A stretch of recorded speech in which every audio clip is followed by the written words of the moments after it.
Ma belle-fille m'a insulté devant ses amis et m'a appelé le pseudo-papa. Le lendemain matin, je l'ai mise à la porte de ma maison et lui ai bloqué l'accès à tous mes fonds et propriétés. Ce qui s'est passé ensuite était plutôt inattendu. Je vais tout vous raconter. D'abord, laissez-moi vous remercier rapidement pour votre soutien continu. Cela signifie beaucoup pour nous. Si vous appréciez les histoires que nous partageons, veuillez vous abonner à cette chaîne. Ce serait génial si vous pouviez laisser un commentaire en indiquant de quelle ville vous nous regardez. Nous sommes ravis que vous appréciez nos histoires. Maintenant, plongeons plus profondément dans l'histoire. Je n'ai jamais voulu remplacer qui que ce soit. C'était clair depuis le début. Quand j'ai rencontré Carla, elle était déjà mère. Sa fille, Jada, avait 12 ans, juste assez âgée pour rester sur ses gardes et juste assez jeune pour aspirer à la stabilité. Je n'essayais pas d'être son père. Je ne me suis jamais présenté de cette façon. Je ne l'ai jamais exigé. Je n'ai jamais demandé ce titre. Tout ce que je voulais, c'était être là, stable, présent, quelqu'un qui ne disparaîtrait pas quand les choses deviendraient compliquées. Carla était belle, ambitieuse et sortait d'un divorce brutal. J'étais dans une situation confortable, propriétaire d'une entreprise, une maison tranquille, pas d'enfant à moi. Ça aurait pu rester simple, mais je suis tombé amoureux de l'idée d'une famille. J'ai choisi cette vie. Je les ai choisis. La première année, Jada me parlait à peine, sauf si on l'y incitait. J'obtenais des hochements de tête, des roulements d'yeux, des grognements. Carla disait que c'était normal. Elle est protectrice, disait-elle en me caressant le bras pour me rassurer. Elle finira par s'y faire. Alors j'ai attendu. Je la conduisais à l'école, j'ai assisté au concert du collège et j'ai payé pour chaque petite chose pour laquelle son père ne s'est jamais manifesté. Ça ne me dérangeait pas. Je me disais que le respect ne se donnait pas, il se gagnait. Et mon Dieu, j'ai essayé de le gagner. Quand elle a voulu une fête d'anniversaire sur le thème des chevaux, j'ai construit une étable de fortune dans le jardin. Quand elle a échoué en maths, j'ai engagé un tuteur privé. Quand elle a pleuré à cause d'amis qui l'avaient trahi, c'est moi qui étais assis devant sa porte de chambre, attendant juste qu'elle dise quelque chose. Je n'ai jamais insisté. Je voulais juste être une constante dans un monde qu'il avait déjà trop souvent laissé tomber. Mais rien de ce que je faisais ne semblait jamais suffisant. Quand elle a eu 16 ans, c'était comme vivre avec une étrangère qui me détestait juste pour le fait d'exister. Carla trouvait toujours des excuses. Les adolescentes sont difficiles, disait-elle. Elle ne le pense pas vraiment. Mais parfois, Carla ne voyait pas ce que je voyais. Comment Jada devenait complètement froide quand j'entrais dans une pièce. Comment elle me parlait comme si j'étais le personnel de maison. Comment elle m'excluait volontairement des conversations, des projets, même des photos. Je mettais ça sur le compte de l'immaturité. J'essayais de ne pas le prendre personnellement, mais ça me rongeait. Silencieusement, constamment, cela érodait la chaleur que je ressentais autrefois dans ma propre maison. Je me souviens de la nuit où tout a basculé. C'était un vendredi. Jada avait quelques amis à la maison, des filles de son université, toutes apprêtées et bruyantes, jetant leurs sacs sur mon canapé blanc comme si c'était le leur. Carla était en voyage d'affaires pour une conférence, j'étais donc le seul adulte à la maison. Le bruit ne me dérangeait pas, j'y étais habitué, mais quelque chose me disait de ne pas m'attarder.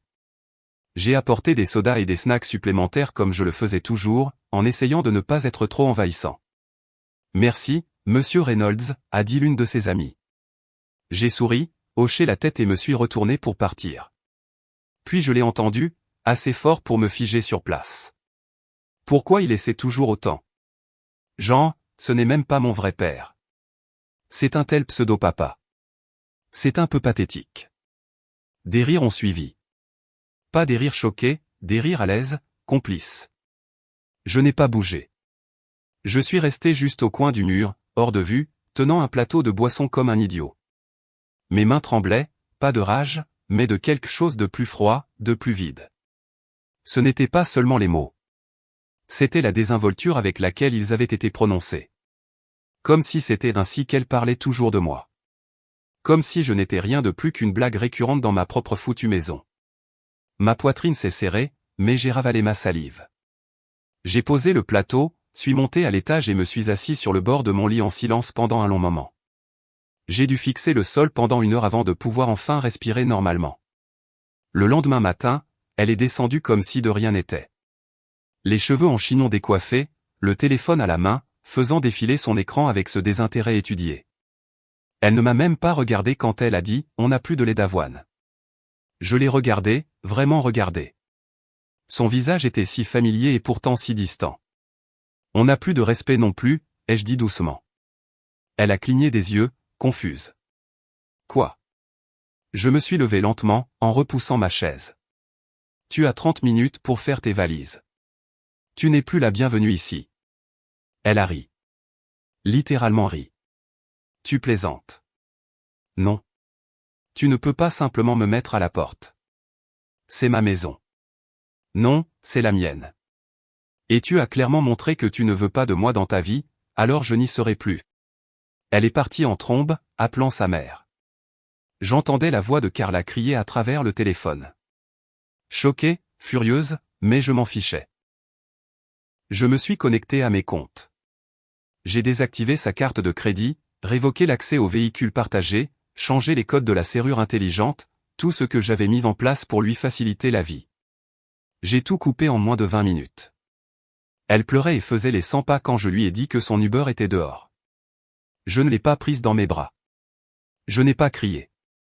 Je n'ai même pas regardé en arrière quand la porte s'est refermée derrière elle. Cette nuit-là, j'ai dormi comme un homme qui venait de se faire retirer une tumeur de la poitrine. La cuisine était silencieuse le lendemain matin. Le genre de silence pesant qui vous enveloppe les épaules comme une serviette mouillée. J'étais assis seul à table, sirotant un café devenu tiède, regardant la vapeur disparaître plus vite que je ne pouvais rassembler mes pensées. J'avais à peine dormi, non par regret, mais à cause du poids d'une décision irréversible.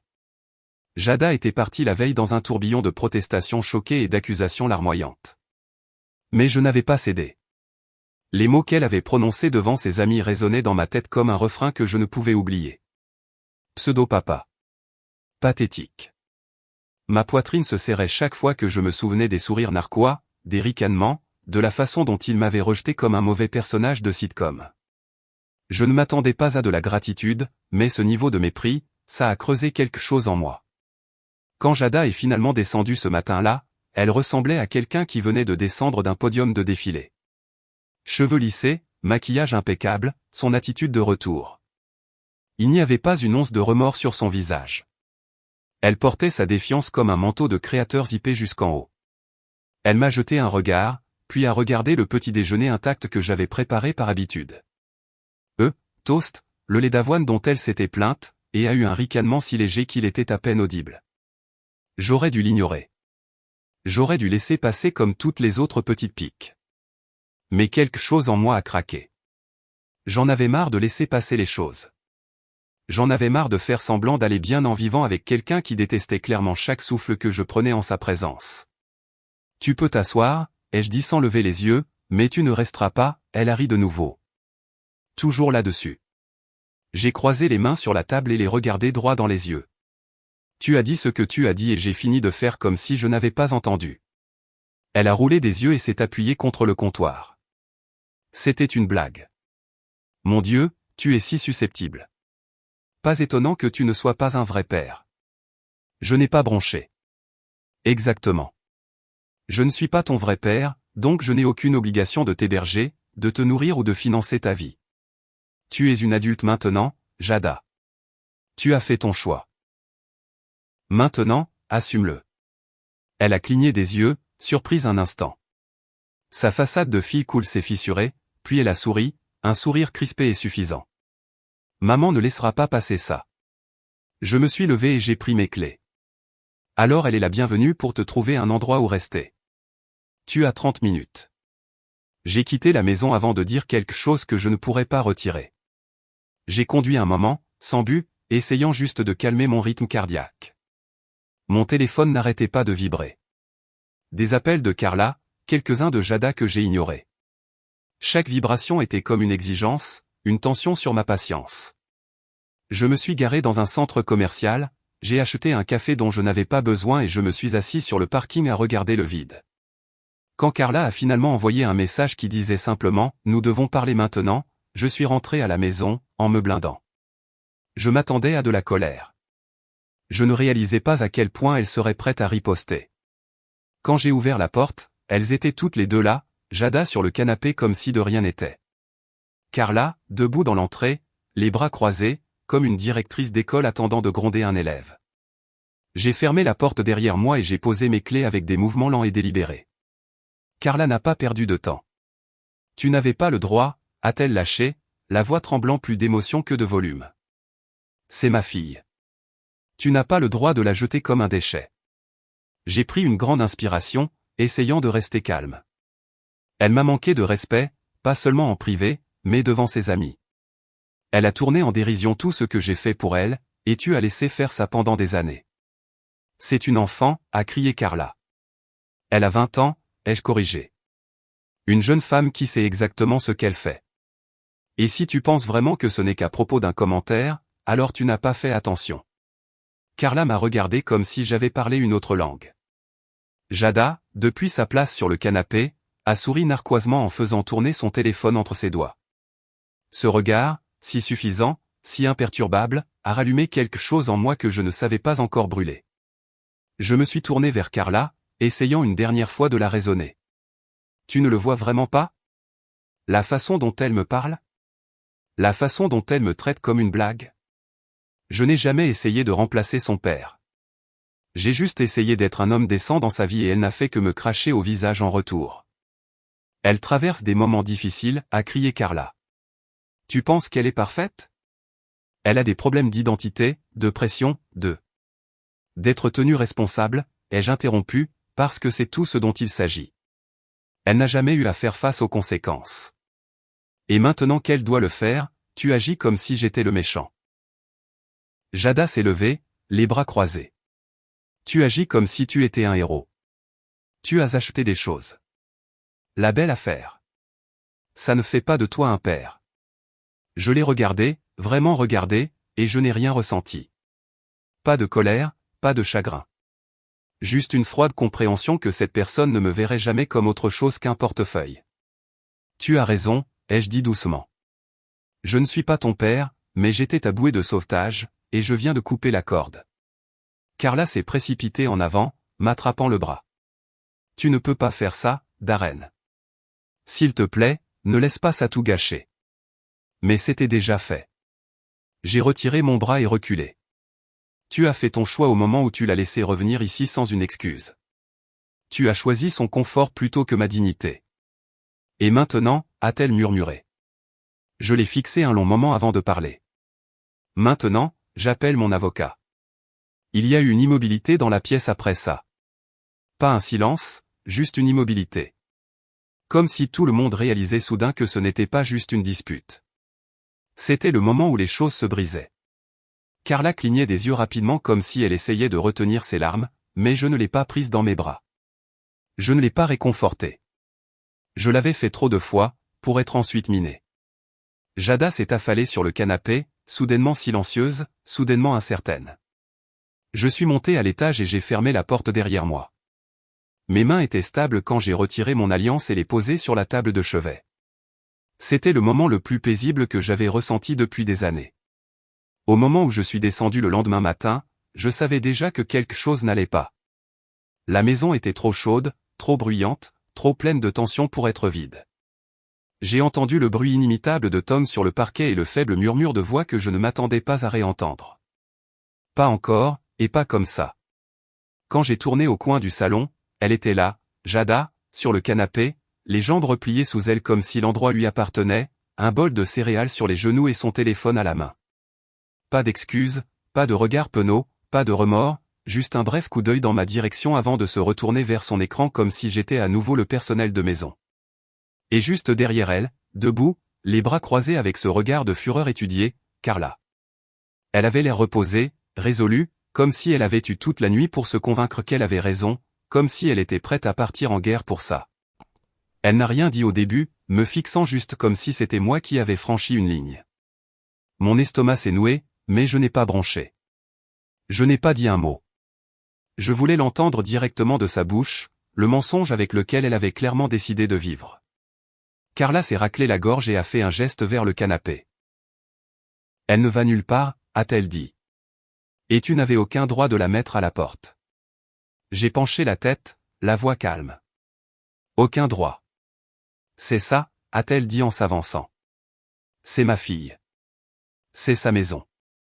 Non, ai-je dit sèchement. C'est ma maison. Je l'ai achetée. Je l'entretiens. Je paie toutes les factures. Tu as emménagé quand nous nous sommes mariés, et elle est venue avec toi. C'était l'accord. Mais elle m'a manqué de respect d'une manière que je ne peux ignorer. Et si tu me dis que ça ne te pose pas de problème, alors tu fais partie du problème. La bouche de Carla s'est ouverte comme si elle avait une réponse toute prête. Mais rien n'est sorti. Juste une lueur dans ses yeux. De la culpabilité peut-être, ou la lointaine reconnaissance que je ne jouais plus le rôle qu'elle m'avait assigné.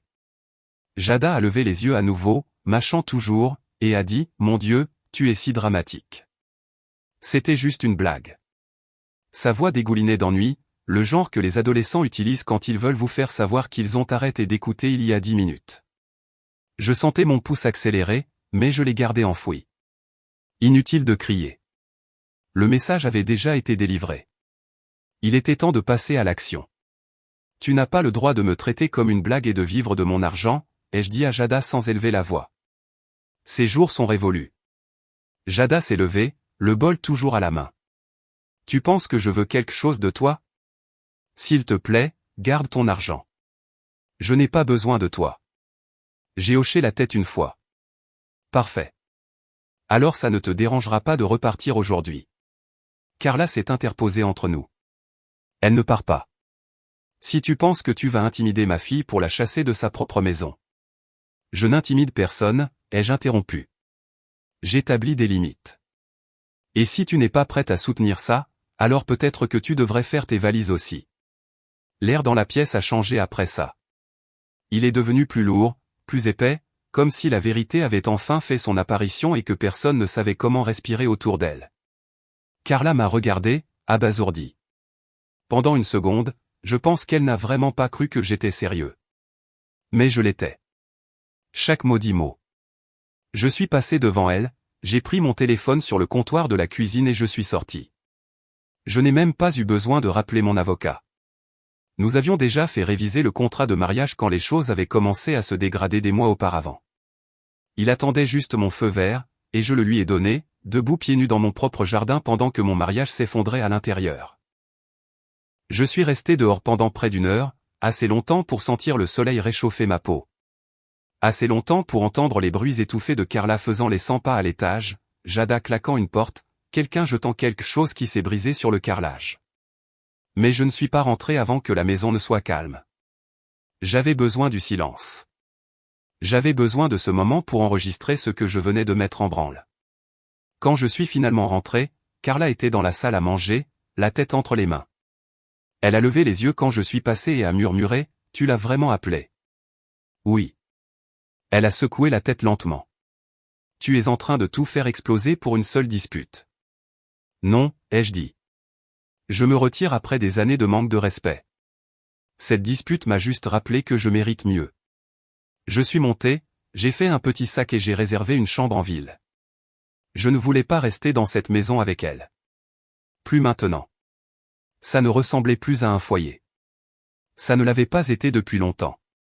Et maintenant je savais pourquoi. Je me suis arrêté en haut des escaliers, écoutant les signes de vie, mais il n'y avait rien. Pas de bruit de pas, pas de mots, juste une immobilité qui semblait trop familière. Je suis sorti, j'ai verrouillé la porte derrière moi et je n'ai pas regardé en arrière. À l'hôtel, je me suis allongé sur le lit, tout habillé, fixant le plafond. Mon alliance était toujours sur la table de chevet à la maison, et elle ne me manquait pas. J'ai commandé un verre au bar en bas et je l'ai laissé intact sur la table à côté de moi. Mon téléphone vibrait de messages. Carla me demandant de parler, Jada envoyant des SMS critiques d'un mot comme « sérieux » et « waouh ». Je n'ai pas répondu. Je les ai bloqués tous les deux pour la nuit. J'avais besoin de silence plus que tout. Cette nuit-là, j'ai mieux dormi que je ne l'avais fait depuis des années. Pas parce que j'étais heureux, pas parce que je me sentais vengé, mais parce que pour la première fois, je savais que je m'étais enfin défendu. J'avais tracé une ligne. Et j'étais prêt à voir le monde entier brûler si cela signifiait ne plus jamais la franchir. Le truc avec la guerre, la vraie guerre, c'est que personne ne s'en sort indemne. Même quand on a raison, même quand on a tracé ses limites avec une précision chirurgicale, les retombées laissent des éclats dans des endroits qu'on ne savait pas pouvoir saigner. J'ai quitté l'hôtel 3 jours après m'y être installé. Non pas parce que j'étais prêt à revenir, mais parce que l'hôtel commençait à ressembler plus à un bunker qu'à un répit. Des murs stériles, des sourires forcés à la réception, l'odeur de draps trop javelisés. Tout cela me rappelait que j'étais dans les limbes, pas dans la libération. Alors, je suis rentré chez moi. Pas pour me réconcilier, pas pour plier. Je suis retourné parce que c'était ma maison. Et hors de question que je laisse deux ingrates la prendre en otage. Quand je suis entré, je m'attendais à une tempête. Des valises faites, des voix qui s'élèvent, Carla exigeant que je reconsidère. Jada lançant plus de venin depuis son téléphone. Mais la maison était d'un silence de mort. Lumières éteintes, rideaux tirés. Le genre de silence qu'on entend que lorsque les gens ont soit abandonné, soit complotent leur prochain coup. J'ai trouvé Carla dans la cuisine, sirotant du vin à 10 heures du matin comme si c'était du jus d'orange. Elle n'a pas levé les yeux quand je suis entré. Elle a juste dit, « Ton avocat m'a appelé ». Sa voix était plate, cassante. Je n'ai rien dit. Elle a pris une autre gorgée. Alors c'est ça. 20 ans ensemble et tu en as juste fini. J'ai laissé la question en suspens. 20 ans. C'est ce qu'elle a dit. Mais je me souvenais que 10 de ces années, j'avais marché sur des œufs, essayant de ne pas perturber l'équilibre qu'elle maintenait entre la maternité et l'évitement. J'ai finalement répondu, lentement et calmement. Je n'en ai pas fini. Je commence enfin. Elle a posé son verre avec force, le vin éclaboussant les parois. Tu me punis pour son comportement. J'ai secoué la tête. Non, je te tiens responsable de l'avoir encouragé. Tu l'as laissé me manquer de respect pendant des années. Tu as trouvé des excuses, minimisé ma peine, m'as dit de laisser tomber comme si j'étais trop sensible. Tu as choisi le confort plutôt que la vérité, et maintenant tu es choqué que je ne veuille plus le porter. Elle s'est levée brusquement, les yeux flamboyants. Tu savais dans quoi tu t'engageais en m'épousant. J'étais une mère avant tout. J'ai hoché la tête. Et j'ai respecté ça. Je ne t'ai jamais demandé de choisir entre nous.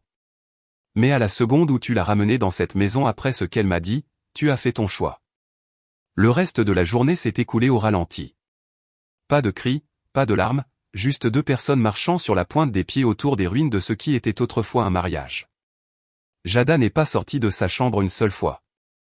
Je savais qu'elle était toujours dans la maison car le journal de connexion Wi-Fi montrait son téléphone connecté toute la journée. Ça, et j'entendais de la musique à travers sa porte. Le genre de vacarme passif-agressif qui était censé me faire savoir qu'elle allait bien, qu'elle s'en fichait, qu'elle était en train de gagner. Mais gagner quoi? C'est ce que je n'arrêtais pas de me demander. À quel jeu pensait-elle jouer? Et quel était exactement le prix? Une maison? De l'argent? La satisfaction de voir quelqu'un qui avait essayé de prendre soin d'elle s'effondrer sous le poids de son mépris? Quelques jours plus tard, les papiers du divorce ont été signifiés. Carla n'a pas pleuré. Elle n'a même pas bronché. Elle a regardé l'enveloppe comme si c'était une facture qu'elle avait oublié de payer. Mais je savais mieux. Je savais que son silence n'était pas de la force. C'était de l'abandon. Elle n'avait plus la force de se battre parce qu'au fond d'elle, elle savait que je pensais chaque mot que j'avais dit. Le contrat de mariage était blindé. Mon avocat s'en était assuré avant même que nous nous fiancions. À l'époque, Carla avait qualifié cela de peu romantique et de froid, mais je lui avais dit que c'était juste de la clarté. J'avais construit ma vie avant elle, et je n'allais pas risquer de la perdre au nom de l'amour. Elle l'avait signé à contre-cœur. Maintenant, ce papier était la seule chose qui me protégeait de tout perdre au profit de personnes qui me traitaient comme un distributeur de billets avec des sentiments. Les retombées se sont propagées plus vite que prévu. Amis, voisins, connaissances communes, tous avaient leur opinion. Certains m'ont envoyé des messages privés en disant des choses comme « J'ai toujours trouvé que Jada en faisait un peu trop » ou « Honnêtement, bien joué, mec ». D'autres ont pris le parti de Carla, du moins publiquement. Sa sœur a publié un statut Facebook énigmatique sur les hommes qui abandonnent leurs responsabilités et les faux pères. Je n'ai pas répondu. Je n'en avais pas besoin. Les gens qui me connaissaient, vraiment, comprenaient déjà. Ils avaient vu la façon dont Jada me parlait lors des réunions de famille, comment Carla en riait ou disait « Elle est juste taquine ». Personne ne l'avait jamais prise à part. Personne ne m'avait jamais défendu. Maintenant, soudainement, ils avaient tous quelque chose à dire.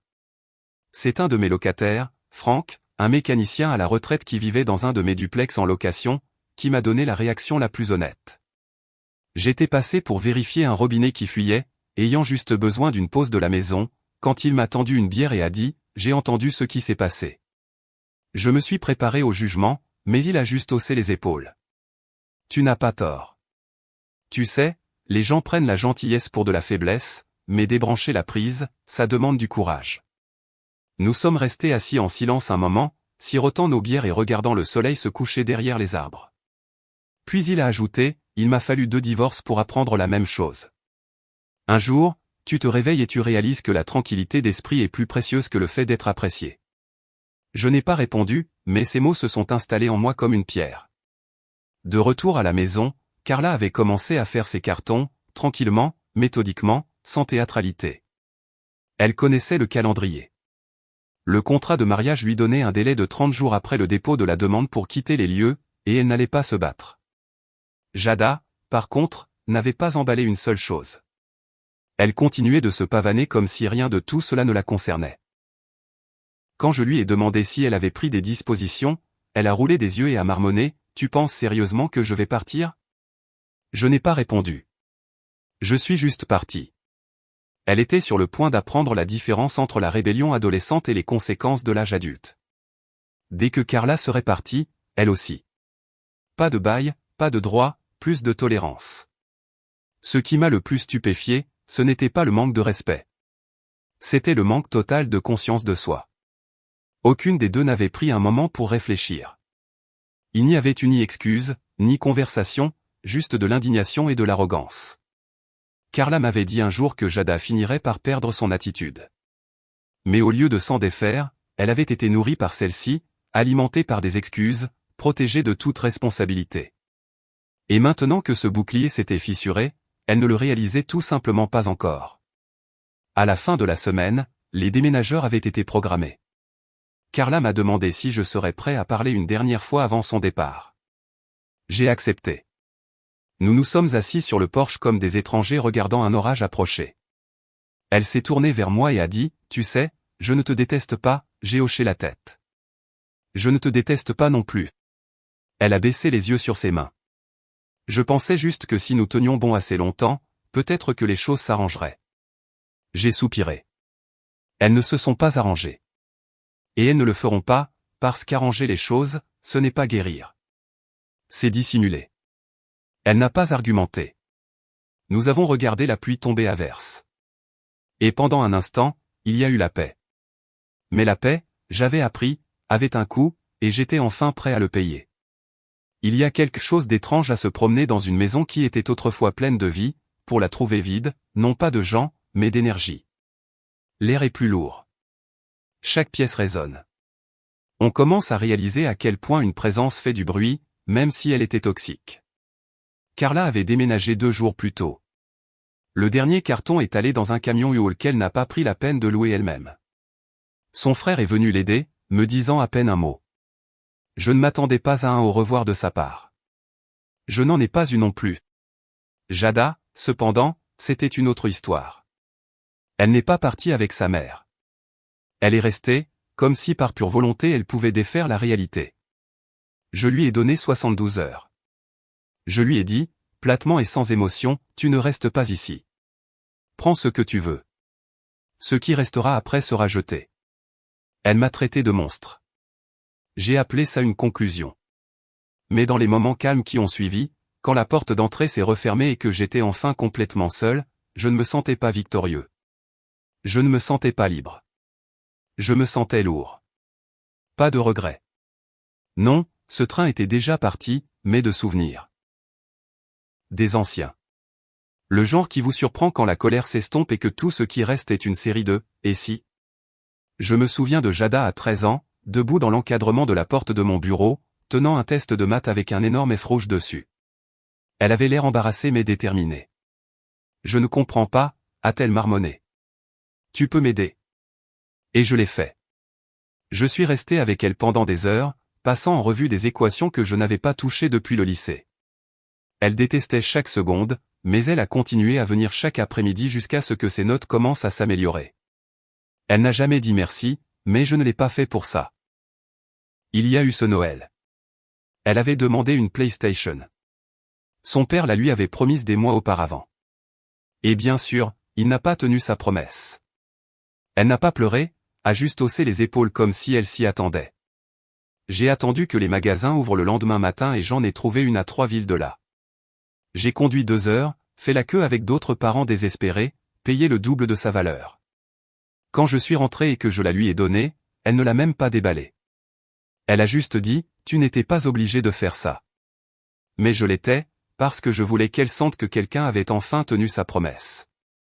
Cette nuit-là, j'ai dit à Carla que je n'essayais pas d'acheter l'amour de Jada. Je ne voulais juste pas qu'elle se sente abandonnée. Carla m'a embrassé sur la joue et a dit, elle finira par s'y faire, mais elle ne l'a jamais fait. Un après-midi, quand elle avait 16 ans, je l'ai trouvée en train de pleurer dans le garage. Je n'ai pas posé de questions. Je me suis juste assis à côté d'elle. Au bout d'un moment, elle a marmonné qu'un garçon qu'elle aimait bien l'avait qualifié de « trop bizarre » pour sortir avec elle. Elle avait l'air si petite alors, si vulnérable. Je lui ai dit qu'elle était brillante, belle et bien trop pour les gens à l'esprit étroit. Elle n'a pas répondu, mais elle a arrêté de pleurer. C'était ça le truc. J'étais toujours là quand les choses allaient mal. J'étais celui qui tenait le filet quand elle tombait, mais cela ne s'est jamais traduit par du respect, ni même de la reconnaissance. J'ai commencé à réaliser qu'elle ne voulait pas d'un filet. Elle voulait quelqu'un à blâmer quand elle s'écrasait. Et quand je n'ai plus voulu jouer ce rôle, je suis devenu l'ennemi. Je repensais à une nuit, il y a peut-être 2 ans, où Carla et moi nous étions disputés à propos du ton de Jada. Je lui avais demandé gentiment de ne pas m'insulter au milieu du dîner. Carla avait balayé ça d'un revers de la main. Elle est juste expressive, avait-elle dit. Elle teste les limites. Je lui avais dit que j'en avais marre d'être le seul à fixer des limites. Carla était devenue sur la défensive. M'a dit que je ne comprenais pas ce que signifiait élever une adolescente. Mais je n'essayais pas de l'élever. J'essayais de coexister. D'être une présence constante, comme un homme décent devrait l'être. Mais je n'ai jamais eu de partenaire là-dedans. Carla jouait toujours le rôle de médiatrice, jamais d'exécutrice. Et ce fut le début de la fin. Quand je suis finalement entré dans la chambre de Jada pour la vider, c'est l'odeur qui m'a frappé en premier. Bougie à la vanille, parfum, une pointe de shampoing sec. C'était comme entrer dans un souvenir préservé par l'odeur. Ses posters étaient toujours sur le mur, bien que les bords se recourbent. Une pile de vêtements à moitié pliés gisait sur le lit, comme si elle avait prévu de faire ses valises mais ne l'avait finalement pas fait. Sur le bureau, j'ai trouvé une enveloppe avec mon nom dessus. Mon estomac s'est noué. Je me suis assis sur le bord du lit, je l'ai ouverte et j'ai sorti une lettre écrite dans cette écriture cursive théâtrale qu'elle utilisait toujours quand elle voulait que quelque chose paraisse profond. Ce n'était pas une lettre d'excuse, bien sûr que non. C'était une tentative de culpabilisation. 3 pages de chantage affectif écrites d'une main ferme et avec une langue acérée. Elle m'accusait de ne l'avoir jamais vraiment aimé, de faire les choses juste pour passer pour un type bien, de l'avoir fait se sentir comme une étrangère dans sa propre maison. Tu as toujours essayé d'impressionner les gens, écrivait-elle. Pas de les aimer. Cette phrase m'a piqué, non pas parce qu'elle était vraie, mais parce qu'elle était si loin de la vérité que ça ressemblait à de la diffamation. Chaque sacrifice que j'ai fait, chaque petit geste, je ne l'ai pas fait pour la galerie. Je l'ai fait parce que je croyais que l'amour n'était pas seulement des mots. C'était de la constance, de la fiabilité, de l'action. Mais je suppose que rien de tout cela n'a d'importance si la personne qui en est le destinataire est déterminée à ne pas le voir. Je n'ai pas répondu à la lettre. Je ne l'ai même pas gardée.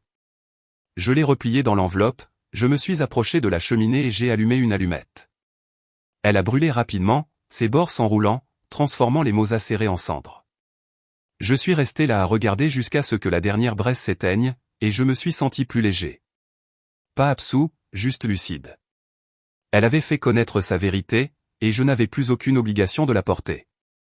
Plus tard dans la soirée, j'ai reçu un message d'une des cousines de Carla, quelqu'un que je connaissais à peine.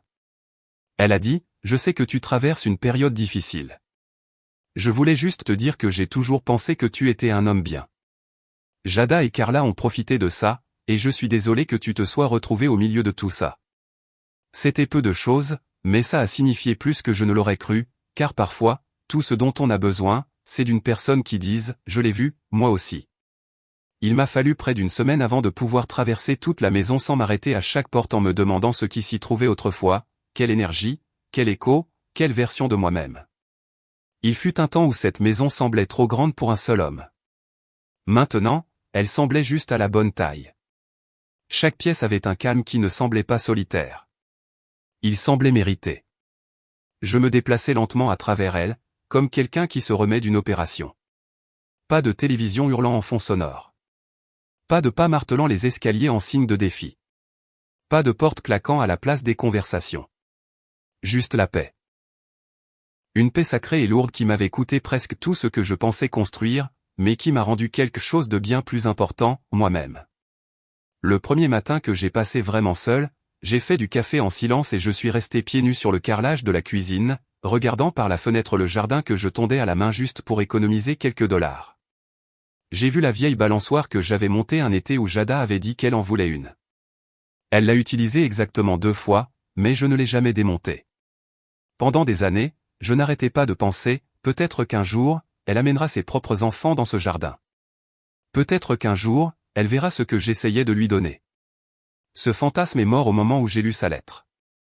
Et quand j'ai finalement démonté cette balançoire rouillée avec un pied de biche, ce n'est pas de la tristesse que j'ai ressentie, mais une libération. Comme si j'enlevais quelque chose qui n'avait plus sa place. Un souvenir dont je n'avais plus besoin de faire semblant qu'il signifiait quelque chose pour nous deux. Quelques jours plus tard, j'ai donné 3 cartons de ces vieilles affaires à un refuge local. Des vêtements qu'elle n'a jamais portés, des gadgets qu'elle n'a jamais utilisés, des livres qu'elle n'a jamais lus. J'ai gardé une seule photo, juste une, de nous 3 au lac pendant un voyage d'été. Carla nous avait tous fait porter des t-shirts assortis. Jada avait l'air misérable, mais le soleil frappait ses cheveux juste comme il fallait, et il y avait la plus infime trace d'un sourire sur son visage. J'ai gardé cette photo non pas parce qu'elle me manquait, mais parce que je voulais me souvenir que j'avais essayé, que j'avais vraiment essayé, que je n'étais pas parti de manière désinvolte ou cruelle. Je suis parti après avoir donné toutes les chances qui auraient dû être données, et même plus. J'ai changé les serrures, pas seulement parce que c'était logique d'un point de vue légal, mais parce que j'avais besoin du rituel. J'avais besoin d'entendre le métal s'enclencher et de savoir que cet espace, ce sanctuaire, était maintenant le mien. Fini les décisions partagées. Fini de regarder par-dessus mon épaule pour une validation qui n'est jamais venue. C'était une sensation étrange de se tenir devant ma porte d'entrée avec un tout nouveau jeu de clés. Comme un homme qui rentrait enfin chez lui, même s'il n'était jamais vraiment parti. J'ai mieux dormi cette semaine-là que je ne l'avais fait en plus d'une décennie. Mes rêves étaient calmes. Pas de visage, pas de cris, juste le silence et le bourdonnement d'un climatiseur qui n'avait plus à rivaliser avec le drame. Puis, alors que les choses commençaient à se tasser, j'ai reçu une demande de message sur les réseaux sociaux de la part de Jada. La photo de profil était récente. Elle était plus âgée maintenant, un peu plus raffinée, mais le sourire narquois était toujours là. Son message était simple. J'espère que tu es heureux. Tu as tout gâché. C'était tout. Pas de salutations, pas de faux semblants, juste un dernier coup de poignard de la part de quelqu'un qui ne pouvait toujours pas admettre avoir poussé le bouchon trop loin. Je ne l'ai pas bloqué tout de suite. J'ai fixé le message pendant 10 bonnes minutes. Puis j'ai tapé. Je n'ai rien gâché. Je suis parti parce qu'on me manquait de respect. Si cela a ruiné ton fantasme d'un soutien sans fin avec 0 responsabilité, alors il était peut-être temps qu'il soit ruiné. J'ai hésité au-dessus du bouton d'envoi. Puis je l'ai effacé. Je n'avais rien besoin de dire. Le silence serait plus éloquent. À la place, je suis allé au salon, je me suis versé un verre de bourbon et je me suis assis près de la cheminée. Il ne faisait pas froid, mais je l'ai allumé quand même. Pas pour la chaleur, juste pour le symbole. J'ai regardé les flammes vaciller, pensant à tout ce que j'avais perdu. La famille que j'avais essayé de construire, la partenaire en laquelle je croyais, la fille que je pensais pouvoir en venir à m'aimer. Mais dans le même souffle, j'ai réalisé ce que j'avais gagné. La force de dire, ça suffit, la lucidité de savoir quand la gentillesse est prise pour de la faiblesse, et le courage de partir la tête haute. Une semaine plus tard, j'ai reçu une invitation à un barbecue chez un ami commun. J'ai failli ne pas y aller. Je ne voulais pas des regards de travers, des questions chuchotées, de la sympathie forcée. Mais j'y suis allé quand même, parce que j'avais besoin de revenir dans le monde en tant que moi-même, pas en tant que mari, pas en tant que beau-père, pas en tant que bouc émissaire. Juste moi.